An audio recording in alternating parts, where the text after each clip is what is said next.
সশস্ত্র বাহিনী থেকে অন্যায়ভাবে চাকরিচ্যুত সাধারণ সৈনিকদের পুনর্বাসন ও ন্যায় বিচারের দাবিতে সম্মেলন করেছেন ভুক্তভোগীরা।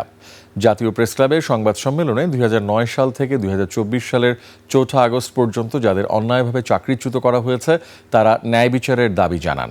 এ সময় বৈষম্য দূর করতে একটি স্বাধীন ও নিরপেক্ষ পুনর্বাসন বোর্ড গঠনের দাবি করেন তারা। সম্মেলনে বক্তারা অভিযোগ করেন, ক্ষমতার অপব্যবহার ও প্রতিহিংসার কারণে সেনা, নৌ ও বিমান বাহিনীর বহু সাধারণ সৈনিককে অন্যায়ভাবে চাকরিচ্যুত এবং মিথ্যা মামলায় হয়রানি করা হয়েছে। অন্তর্বর্তীকালীন সরকার উচ্চপদস্থ কর্মকর্তাদের পুনর্বাসন করলেও বৈষম্যের শিকার প্রায় ৪০০ জন সাধারণ সৈনিকের জন্য কোনো বোর্ড গঠন করা হয়নি।